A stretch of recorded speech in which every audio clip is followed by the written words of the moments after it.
नमस्कार दोस्तों, स्वागत है आपका आज के मुख्य समाचार में, जिसमें सबसे पहली और बड़ी खबर में आपको बताएंगे कि अमेरिकी रिपोर्ट में ड्रैगन पर उठे सवाल, वायरस साजिश में चीन की सेना है शामिल, जिसके बाद अब चारों तरफ से घिर सकता है चीन। दूसरी बड़ी खबर में जिक्र होगा कि भारतीय सेना प्रमुख नरवणे ने चीनी सीमा पर की ऑपरेशन की तैयारियों की समीक्षा। और तीसरी बड़ी खबर में जिक्र होगा साइक्लोन यास का अलर्ट, पीएम मोदी ने बुलाई शीर्ष अधिकारियों की बैठक, शाह भी रहेंगे मौजूद। दोस्तों, हर एक खबर की गहराई में आपको ले जाएंगे, लेकिन उससे पहले अगर आपको भी देश की सेना और पीएम मोदी पर पूरा भरोसा है तो आप अभी इस वीडियो को लाइक कीजिए और इस लाल बटन को दबा के चैनल को फ्री में सब्सक्राइब करके घंटी बजाकर कमेंट में लिखिए जय हिंद। दोस्तों, रुक करते हैं तमाम बड़ी खबरों की तरफ। अमेरिकी रिपोर्ट में ड्रैगन पर सवाल, वायरस साजिश में चीन की सेना शामिल। जी हां दोस्तों, चीन के वुहान लैब और कोरोना वायरस को लेकर अमेरिका की संसदीय समिति की रिपोर्ट में सनसनीखेज खुलासा हुआ है। चीन की वुहान लैब और कोरोना वायरस को लेकर अमेरिका की संसदीय समिति की रिपोर्ट में सनसनीखेज खुलासा हुआ है। रिपब्लिक भारत के पास इस रिपोर्ट की कॉपी है। अमेरिकी रिपोर्ट में चीन पर सवाल। इस रिपोर्ट में चीन पर गंभीर सवाल उठाए गए हैं। इसमें चीन के वुहान लैब में कामकाज के तरीकों से लेकर जैविक हथियार निर्माण तक की बात कही गई है। इस रिपोर्ट में साफ साफ लिखा गया है कि कोरोना वायरस के लैब से फैलने के बाद चीन ने पूरी दुनिया से झूठ बोला, इसे छिपाने की कोशिश की, दुनिया भर में इसकी जानकारी ना जाए इसको लेकर हर संभव कोशिश की। वायरस वुहान लैब से ही लीक हुआ था। इसके साथ ही कोरोना वायरस की जांच को भी चीन ने छिपाने की कोशिश की। चीन को करीब 3 हफ्ते लग गए इस बात को मानने में ये वायरस इंसान से इंसान के शरीर में प्रवेश करता है। 2017 में ही अमेरिकी डिप्लोमेट्स ने वुहान लैब की खतरनाक साजिश की तरफ इशारा किया था। वायरस साजिश में चीन की सेना शामिल। अमेरिका की संसदीय समिति की रिपोर्ट में साफ साफ कहा गया है कि चीन की सेना इस साजिश में शामिल थी। वुहान लैब में चीन की पीपुल्स लिबरेशन आर्मी के दखल पर सवाल उठाए गए थे। रिपोर्ट में कहा गया है कि वुहान लैब और चीन की सेना में सांठगांठ है। वुहान इंस्टीट्यूट ऑफ वायरोलॉजी में चीनी सेना के लोगों की भारी भरकम मौजूदगी पर सवाल उठाए गए हैं। इसमें 2015 में चीनी सैन्य अधिकारी और स्वास्थ्य अधिकारियों के पत्र के हवाले से बताया गया है कि चीन वुहान लैब में जैव हथियार बनाने की साजिश रच रहा है। रुख करते हैं अगली खबर की तरफ।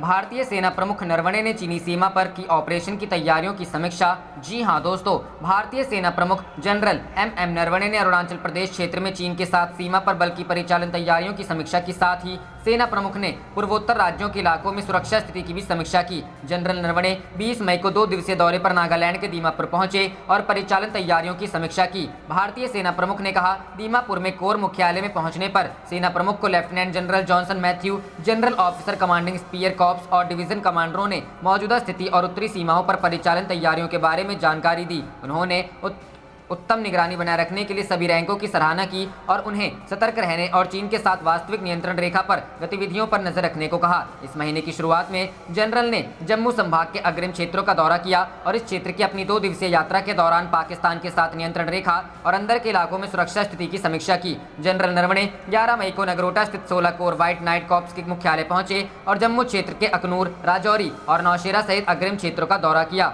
नरवणे के साथ उत्तरी सेना के कमांडर लेफ्टिनेंट जनरल वाई.के. जोशी को मौजूदा सुरक्षा स्थिति, संचालन संबंधी तैयारियों, कोविड-19 प्रबंधन और क्षेत्र के दिग्गजों और लोगों को महामारी के खिलाफ हमारी लड़ाई में दी गई सहायता के बारे में भी जानकारी दी गई। उन्होंने अग्रिम क्षेत्रों में तैनात सैनिकों के साथ भी बातचीत की और नियंत्रण रेखा की पवित्रता बनाए रखने की दिशा में व्हाइट नाइट कोर की सभी रैंकों की लगातार कोशिशों की सराहना की। रुख करते हैं अगली खबर की तरफ। साइक्लोन यास का अलर्ट, पीएम मोदी ने बुलाई शीर्ष अधिकारियों की बैठक, शाह भी रहेंगे मौजूद। जी हां दोस्तों, साइक्लोन यास के मद्देनजर तैयारियों की समीक्षा के लिए प्रधानमंत्री नरेंद्र मोदी आज यानी रविवार को शीर्ष अधिकारियों संग बैठक करने जा रहे हैं। इस बैठक में गृह मंत्री अमित शाह समेत कई अन्य मंत्री भी मौजूद रहेंगे। पीएम मोदी की इस बैठक में साइक्लोन यास के खतरों के मद्देनजर तैयारियों की समीक्षा की जाएगी। इस बैठक में NMDA, telecom, power, civil aviation, earth sciences विभाग के सचिव भी मौजूद रहेंगे, जो सुबह 11 बजे प्रस्तावित है। बता दें कि बंगाल की खाड़ी में चक्रवाती तूफान यास के 26 मई की शाम तक पश्चिम बंगाल और उत्तरी ओडिशा के तट से टकराने की संभावना है।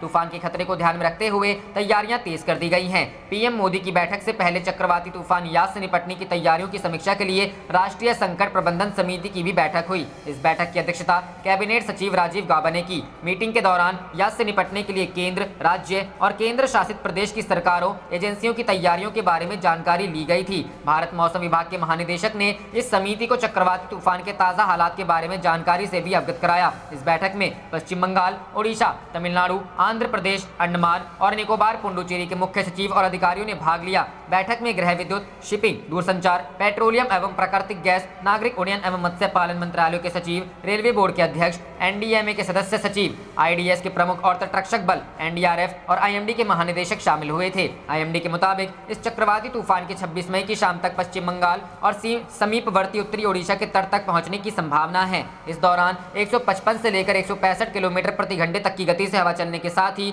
कई राज्यों के तटीय जिलों में भारी बारिश और तूफानी लहरें की संभावना जताई गई है। ऐसे में तैयारियां तेज कर दी गई। रुख करते हैं अगली खबर की तरफ। पंजाब में अंतर्राष्ट्रीय सीमा पर 2 पाकिस्तानी घुसपैठिए गिरफ्तार। जी हां दोस्तों, सीमा सुरक्षा बल ने शनिवार को पंजाब में अंतर्राष्ट्रीय सीमा पर 2 पाकिस्तानी घुसपैठियों को गिरफ्तार किया। अधिकारियों ने यह जानकारी दी। बीएसएफ ने एक ट्वीट में बताया, शनिवार को 14 बीएन बीएसएफ के जवानों ने 2 पाकिस्तानी घुसपैठियों की संदिग्ध गतिविधियों का पता लगाया जो आईबी पार कर बॉर्डर फेसिंग की तरफ बढ़ रहे थे। बीएसएफ ने उन्हें चुनौती देते हुए रोका और गिरफ्तार किया। अधिकारियों ने आईएनएस को बताया कि सीमा पार करने और भारतीय क्षेत्र में प्रवेश करने के पीछे के मकसद का पता लगाने के लिए दोनों से पूछताछ की जा रही है। पंजाब पाकिस्तान के साथ 553 किलोमीटर लंबी अंतर्राष्ट्रीय सीमा साझा करता है, जिसमें कांटेदार तार की बाड़ लगी हुई है।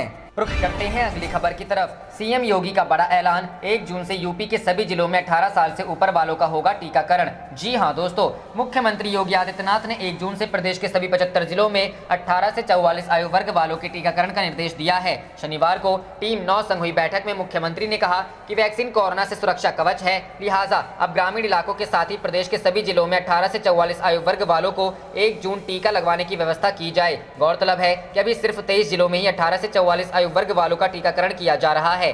कोरोना महामारी की तीसरी संभावित लहर की तैयारियों के मद्देनजर मुख्यमंत्री ने अधिकारियों को निर्देश दिए कि 10 साल या इससे कम उम्र के बच्चों के माता पिता को प्राथमिक के आधार पर टीका लगवाया जाए। मुख्यमंत्री ने कहा कि तीसरी लहर में बच्चे सर्वाधिक रिस्क की श्रेणी में हो सकते हैं, लिहाजा ऐसे बच्चों के माता पिता को टीका लगवाया जाएगा। साथ ही उन्होंने तीसरी लहर से पहले सभी पात्र लोगों के टीकाकरण का लक्ष्य भी निर्धारित किया। दरअसल दावा किया जा रहा है कि अगस्त-अक्टूबर के बीच देश में कोरोना की तीसरी लहर आ सकती है। मुख्यमंत्री ने कहा कि पूरे प्रदेश में अब तक का 1 करोड़ 62 लाख लोगों को निःशुल्क वैक्सीन दी जा चुकी है, जो एक बड़ी संख्या है। गौरतलब है कि यूपी टीकाकरण के मामले में अभी तक देश में अव्वल है, साथ ही सर्वाधिक टेस्टिंग वाला भी राज्य है। मुख्यमंत्री ने कहा कि पूरे प्रदेश में पिछले 24 अप्रैल को सर्वाधिक 38,000 नए केस आए थे और आज 6,000 केस आए हैं, जो यह बताता है कि प्रदेश ने कोविड-19 का कितना बेहतर प्रबंधन किया गया है। उन्होंने कहा कि प्रदेश में पिछले 21 दिनों के अंदर 2,16,000 एक्टिव केस कम हुए हैं। इसके लिए पूरे प्रदेश में टेस्ट क्षमता बढ़ाई गई है। पिछले 24 घंटे के अंदर 3,07,000 टेस्ट किए गए हैं। पूरे कोरोना काल में अभी तक पूरे प्रदेश में 4 करोड़ 65 लाख टेस्ट किए गए, जो देश के अंदर किसी भी प्रदेश द्वारा किए गए सर्वाधिक टेस्ट है। कोरोना से प्रदेश में रिकवरी रेट 93% से अधिक है। यह सब एक अभियान के तहत हुआ है। रुख करते हैं अगली खबर की तरफ। पाकिस्तान में बन रहे हैं गृह युद्ध के हालात, असमानता और अन्याय से बिगड़ रही है स्थिति। जी हां दोस्तों, पाकिस्तान एक बार फिर उन स्थितियों में पहुंच रहा है जब 1971 में गृह युद्ध हुआ और देश 2 टुकड़ों में बंटकर बांग्लादेश अस्तित्व में आया। एशिया टाइम्स में इरफान राजा के एक लेख में पाक के एक बार फिर गृह युद्ध के कगार पर पहुंचने के कारण बताए गए हैं। लेख में कहा गया है कि किसी भी शासन में कुशासन, भ्रष्टाचार और गरीबी ऐसे कारण हैं जो किसी भी समाज में घृणा और हिंसा की भावना को बढ़ा सकते हैं। इन सभी कारणों के साथ यहाँ नौकरशाही निरंकुश हो गई है। समाज में ऐसी व्यवस्था कायम हो गई है जहां किसी भी अन्याय के खिलाफ आवाज उठाने वाले देशद्रोही और विदेशी एजेंट कहलाते हैं। पाकिस्तानी सुरक्षा एजेंसियों की हिरासत में तमाम लोगों की मौत हो रही है। खासकर बलूचिस्तान, सिंध, पंजाब और खैबर पख्तूनख्वा प्रांत के हालात ज्यादा खराब हैं।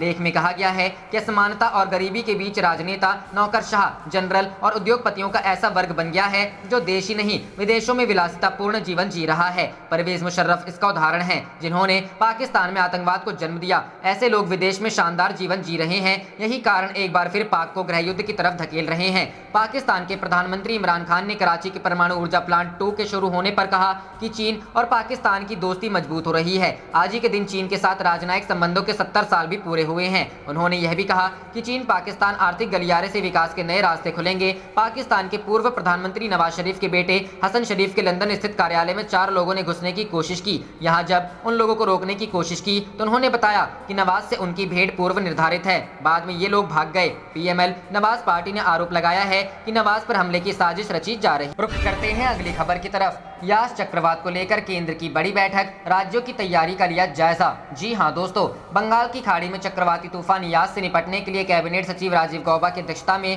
राष्ट्रीय संकट प्रबंधन समिति ने शनिवार को केंद्रीय और राज्य मंत्रालयों, एजेंसियों की तैयारियों की समीक्षा के लिए बैठक की। संबंधित राज्यों के मुख्य सचिवों ने समिति को तूफान से बचने के लिए किए जा रहे प्रारंभिक उपायों से अवगत कराया। उन्होंने बताया कि निचले इलाकों से लोगों को निकाला जा रहा है। इसके साथ ही खाद्यान्न, पेयजल और आवश्यक आपूर्ति के पर्याप्त स्टॉक की व्यवस्था की गई और बिजली, दूरसंचार जैसी सेवाओं को बनाए रखने के लिए तैयारियां की गई है। उन्होंने बताया कि एनडीआरएफ ने 65 टीमों को तैनात किया है और 20 और टीमें स्टैंड बाय पर हैं। जहाजों और विमानों के साथ थल सेना, नौसेना और तट रक्षक बल के बचाव और राहत दलों को भी तैनात किया गया है। कैबिनेट सचिव ने इस बात पर भी जोर दिया कि कोविड रोगियों की सुरक्षा सुनिश्चित की जाए और कोविड अस्पतालों और केंद्रों के कामकाज में व्यवधान से बचा जाए। उन्होंने यह भी सलाह दी कि चक्रवात प्रभावित क्षेत्रों से देश के अन्य हिस्सों में ऑक्सीजन के उत्पादन और आवाजाही को बनाए रखने के लिए कदम उठाए जाएं। कैबिनेट सचिव राजीव गौबा ने यह भी कहा कि बिजली, दूरसंचार और अन्य जरूरी सेवाओं को बहाल करने के लिए तैयारी के इंतजाम किए जाएं। उन्होंने संबंधित एजेंसियों को निकट समन्वय में काम करने और राज्यों, केंद्र शासित प्रदेशों को सभी आवश्यक सहायता प्रदान करने का निर्देश दिया। रुख करते हैं अगली खबर की तरफ। मोदी सरकार के इस फैसले से होगा 1.5 करोड़ मजदूरों को लाभ, हाथ में आएगा ज्यादा पैसा। जी हां दोस्तों, केंद्रीय श्रम और रोजगार मंत्रालय ने केंद्र सरकार के विभिन्न विभागों और पीएसयू के तहत काम करने वाले करीब 1.5 करोड़ श्रमिकों के वेरिएबल महंगाई भत्ते में बढ़ोतरी की है। इससे उनकी न्यूनतम मजदूरी में इजाफा हुआ है। रेलवे, खनन, बंदरगाह क्षेत्र के श्रमिकों को लाभ। श्रम और रोजगार मंत्री संतोष गंगवार ने कहा कि सरकार ने केंद्र सरकार, रेलवे, खानों, तेल क्षेत्रों, प्रमुख बंदरगाहों या केंद्र सरकार के किसी भी निगम के तहत विभिन्न अनुसूचित रोजगार में लगे श्रमिकों का वेरिएबल महंगाई भत्ता बढ़ा दिया गया है। बिजनेस टुडे की खबर के मुताबिक महंगाई भत्ते को अब 105 रुपए प्रति माह से बढ़ाकर 210 रुपए प्रति माह कर दिया गया है, जिससे लगभग 1.5 करोड़ श्रमिकों को दैनिक मजदूरी में सीधा लाभ होगा। 1 अप्रैल 2021 से लागू होगा फैसला। मंत्रालय ने वेरिएबल महंगाई भत्ते में ये बढ़ोतरी की है। इस संबंध में मंत्रालय ने शुक्रवार 21 मई को आदेश भी जारी किया और श्रम मंत्री ने ट्विटर पर वीडियो साझा कर जानकारी दी। उन्होंने कहा कि इस बढ़ोतरी का लाभ मजदूरों को तत्काल मिलने लगेगा। इसका लाभ कॉन्ट्रैक्ट पर काम करने या दैनिक मजदूरों को भी मिलेगा। CPI-IW के आधार पर बढ़ा महंगाई भत्ता। सरकार ने स्पष्ट किया कि श्रमिकों के वेरिएबल महंगाई भत्ते में बढ़ोतरी औद्योगिक श्रमिकों के खुदरा मूल्य सूचकांक के औसत पर की गई है। इसके लिए जुलाई 2020 से दिसंबर 2020 के बीच CPI-IW आंकड़ों को आधार बनाया गया। सरकार ने सड़क निर्माण, भवन निर्माण, साफ सफाई, पल्लेदारी, चौकीदारी, कृषि और खनन क्षेत्र में काम कर रहे मजदूरों की न्यूनतम मजदूरी बढ़ा दी है। मुख्य श्रम आयुक्त कराएंगे लागू। मंत्रालय की विज्ञप्ति के मुताबिक केंद्र सरकार के तहत काम करने वाले इन श्रमिकों के लिए न्यूनतम मजदूरी अधिनियम को लागू कराने के लिए जिम्मेदारी मुख्य श्रम आयुक्त को दी गई है। उनके तहत काम करने वाले निरीक्षण अधिकारी इसे देश भर में लागू कर। रुख करते हैं अगली खबर की तरफ। यूपी, कोरोना दवाओं की कालाबाजारी पर लगेगा NSA, संपत्ति होगी जब्त। सीएम योगी का आदेश। जी हां दोस्तों, उत्तर प्रदेश में कोरोना संकट के बीच ब्लैक फंगस के बढ़ते मामलों ने योगी सरकार की चिंता बढ़ा दी है। इस बीच सीएम योगी आदित्यनाथ ने आज शनिवार को आदेश दिया कि कोरोना दवाओं की कालाबाजारी करने वालों पर रासुका लगाया जाएगा। साथ ही उनकी संपत्ति जब्त करने की कार्रवाई भी की जाएगी। साथ ही सीएम योगी ने दावा किया कि सरकार 30 मई तक कोरोना को दूसरी लहर को कंट्रोल कर लेगी। कोरोना संकट के दौर में कई अहम दवाओं की कालाबाजारी बढ़ गई है और इस पर अंकुश के लिए मुख्यमंत्री योगी आदित्यनाथ ने सख्त रवैया अपनाते हुए कहा कि कोरोना दवाओं की कालाबाजारी करने वालों पर राष्ट्रीय सुरक्षा कानून लगाया जाएगा। यही नहीं, सरकार की ओर से कालाबाजारी करने वालों की संपत्ति जब्त करने की कार्रवाई होगी। दरअसल सीएम योगी आदित्यनाथ शनिवार को कानपुर पहुंचे। यहां उन्होंने कोरोना की दवाओं की कालाबाजारी करने वालों पर सख्त एक्शन लेने का आदेश दिया। साथ ही उन्होंने कहा कि वैक्सीन हर नागरिक को निःशुल्क दिया जा रहा है और विपक्ष आज कह रहा है कि वैक्सीन फ्री में दी जाए। सीएम योगी ने कहा कि जून में हम लोग वैक्सीनेशन की स्पीड बढ़ाने जा रहे हैं। ब्लैक फंगस के लिए कानपुर को सेंटर बनाया जाएगा। सीएम ने बच्चों के अस्पताल को चलाने के निर्देश दिए हैं जो पिछले कुछ दिनों में बंद हो चुका था। उन्होंने बताया कि 100 बेड मेडिकल कॉलेज में PICU के बनाए जा रहे हैं। यूपी के सीएम ने कहा कि मीडिया और न्यायपालिका से जुड़े लोगों को वैक्सीनेशन की सुविधा मुहैया कराई जाएगी। एरिया को चिन्हित कराने के निर्देश दिए जा रहे हैं। कोरोना के खिलाफ लड़ाई में सूबे को जागरूक करना होगा। दूसरी लहर पर काफी हद तक काबू पा लिया गया है। यूपी आज पूरी तरह सुरक्षित हो चुका है। हालांकि अभी भीड़ इकट्ठा न होने दे, कोविड प्रोटोकॉल का पालन करें। कानपुर में सीएम योगी ने दावा किया कि सरकार 30 मई तक कोरोना को दूसरी लहर को कंट्रोल कर लेगी। गौरतलब है कि कोरोना काल में सीएम योगी जगह जगह जाकर व्यवस्थाओं का जायजा ले रहे हैं। इस कड़ी में वह रविवार 23 मई को बुंदेलखंड का दौरा करेंगे। सीएम कल झांसी और बांदा का दौरा करेंगे। बांदा मेडिकल कॉलेज का निरीक्षण करने के साथ साथ वह किसी गांव में भी जा सकते हैं। सीएम अस्पतालों का जायजा लेने के साथ साथ जनप्रतिनिधियों के साथ बैठक भी रुख करते हैं। अगली खबर की तरफ, सीबीएसई बोर्ड 12th एग्जाम 2021 12वीं सहित कई एग्जाम को लेकर कल हो सकता है फैसला, रक्षा मंत्री करेंगे बैठक। जी हां दोस्तों, रक्षा मंत्री राजनाथ सिंह की अध्यक्षता में रविवार को राज्यों एवं केंद्र शासित प्रदेशों के साथ एक उच्च स्तरीय बैठक होगी, जिसमें 12वीं बोर्ड की लंबित परीक्षाओं एवं पेशेवर पाठ्यक्रमों की प्रवेश परीक्षाओं को लेकर चर्चा होगी। शिक्षा मंत्री रमेश पोखरियाल निशंक ने शनिवार को यह जानकारी दी।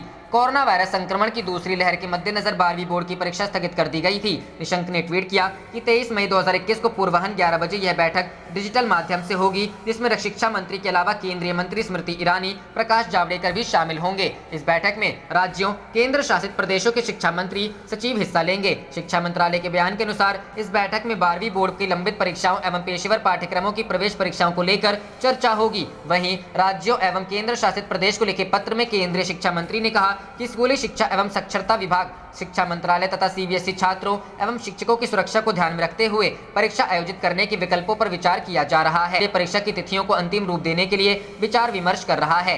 कोविड-19 महामारी के कारण शिक्षा क्षेत्र पर काफी प्रभाव पड़ा है, खास तौर पर परीक्षा और प्रवेश परीक्षाओं पर इसका असर पड़ा है। गौरतलब है कि 14 अप्रैल को केंद्रीय माध्यमिक शिक्षा बोर्ड की 12वीं की बोर्ड परीक्षाएं स्थगित और 10वीं बोर्ड की परीक्षा को रद्द कर दिया गया था। यह फैसला प्रधानमंत्री नरेंद्र मोदी के नेतृत्व में हुई बैठक में किया गया था। ये परीक्षाएं 4 मई से 14 जून के बीच होनी थी। इसके अलावा राष्ट्रीय परीक्षा एजेंसी ने मेडिकल कॉलेजों में दाखिले के लिए नीट प्रवेश परीक्षा एवं कुछ अन्य परीक्षाएं स्थगित। रुख करते हैं अगली खबर की तरफ, भारत की चीन को दो टूक, बवाल और बिजनेस दोनों नहीं चलेगा। जी हां दोस्तों, सीमा पर तनाव और आपसी सहयोग दोनों एक साथ मुमकिन नहीं है। विदेश मंत्री एस जयशंकर ने भारत चीन संबंधों पर बिल्कुल दो टूक अंदाज में अपना रुख स्पष्ट कर दिया है। जयशंकर ने कहा कि दोनों देश आज ऐसे मोड़ पर खड़े हैं जहां तनाव खत्म किए बिना कारोबारी सहयोग का कोई औचित्य ही नहीं बनता। बात बिल्कुल वाजिब है। बॉर्डर पर शांति के बगैर बिजनेस आखिर कैसे मुमकिन है? लद्दाख सेक्टर में आज भी उत्तरी और दक्षिणी पैंगोंग लेक इलाके को छोड़कर गतिरोध के हालात वाले बाकी सभी क्षेत्रों में भारत और चीन की सेना आमने सामने खड़ी है। फरवरी में डिसएंगेजमेंट की प्रक्रिया शुरू तो हुई, लेकिन सीमा पर शांति की बहाली के लिए लद्दाख के दूसरे इलाकों से भी चीनी सैनिकों का पीछे हटना जरूरी है, जिसके बाद ही भारत और चीन के द्विपक्षीय संबंधों में बात आगे बढ़ सकती है। गौरतलब है कि चीन व्यापार और निवेश के क्षेत्र में भारत से सहयोग की मांग कर रहा है। चीनी नेतृत्व चाहता है कि वास्तविक नियंत्रण रेखा पर पिछले एक साल से बने हालात को दरकिनार कर भारत कारोबारी रिश्तों पर अपना ध्यान केंद्रित करे। लेकिन एस जयशंकर ने गुरुवार को एक मीडिया हाउस को दिए गए इंटरव्यू में भारत की प्राथमिकता और शर्तें साफ लफ्जों में चीन के सामने रख दी। उधर इससे एक दिन पहले सेना प्रमुख एम नरवणे ने मीडिया को बताया कि भारत सीमा पर चीन की हर हरकत का लगातार नजर रख रहा है। पूर्वी लद्दाख के इलाकों में अब भी करीब 50 से 60 हजार भारतीय सैनिक तैनात हैं। चीन ने वादे के मुताबिक डिसएंगेजमेंट के कदम तो उठाए हैं, लेकिन डी एक्सकलेशन तक नहीं पहुंची है, क्योंकि हॉट स्प्रिंग्स, गोगरा और डेमचोक इलाकों में चीनी सैनिक पीछे हटने को तैयार नहीं है। डेपसांग के मैदानों में पीएलए ने अब भी रास्ता रोक रखा है, जिससे भारतीय सैनिक इस इलाके में गश्त नहीं लगा पा रहे हैं। जाहिर है पैंगोंग झील की तरह जब तक पूर्वी लद्दाख में बाकी क्षेत्रों में भी डिसएंगेजमेंट की प्रक्रिया पूरी नहीं होगी, सरहद पर तनाव की स्थिति बनी रहेगी। चीन के जवाब में भारत के जांबाज भी एलएसी पर मुस्तैद रहेंगे। भारत और चीन के बीच कोर कमांडर स्तर की 12वीं दौर की बातचीत 9 अप्रैल को हुई, लेकिन इसमें फ्रिक्शन पॉइंट्स को लेकर कोई रास्ता नहीं निकल पाया। अब नजर working mechanism for consultation and coordination की अगली मीटिंग पर बनी है। हालांकि चीन ने माहौल में बदलाव के कोई संकेत नहीं दिए हैं। रुख करते हैं अगली खबर की तरफ। एलएसी से पीछे हटने के बाद अरुणाचल सीमा पर हलचल बढ़ा रहा चीन, तिब्बत में बनाए नए सुरंग और हाईवे। जी हां दोस्तों, भारत और चीन के बीच एलएसी पर लगभग एक साल तक चले तनाव के बाद चीन ने एक बार फिर सीमा पर हलचल तेज कर दी है। एलएसी से चीनी सेना के पीछे हटने के बाद अब अरुणाचल प्रदेश सीमा के पास सेना ने हाईवे का निर्माण कार्य पूरा कर लिया है। यह हाईवे चीन ने तिब्बत के दक्षिण पूर्वी हिस्से के सुदूर इलाके में बनाया है। भारत के लिए यह खतरे वाली बात इसलिए है क्योंकि 1-2 किलोमीटर लंबी सुरंग भी इस हाईवे का हिस्सा है। मीडिया रिपोर्ट के मुताबिक चीनी सेना द्वारा बनाया गया यह हाईवे दुनिया के सबसे गहरे यारलोंग जांगबुग्रेड दर्रे से कटकर बाइंबंग काउंटी तक गया है। यह सड़क अरुणाचल प्रदेश के बिशिंग गांव की सीमा के निकट से गुजरती है। यह गांव गेलिंग सर्कल में स्थित है, जो मैकमोहन सीमा के पास है। बता दें कि चीन भारत के अभिन्न अंग अरुणाचल प्रदेश को दक्षिण तिब्बत का हिस्सा मानता है।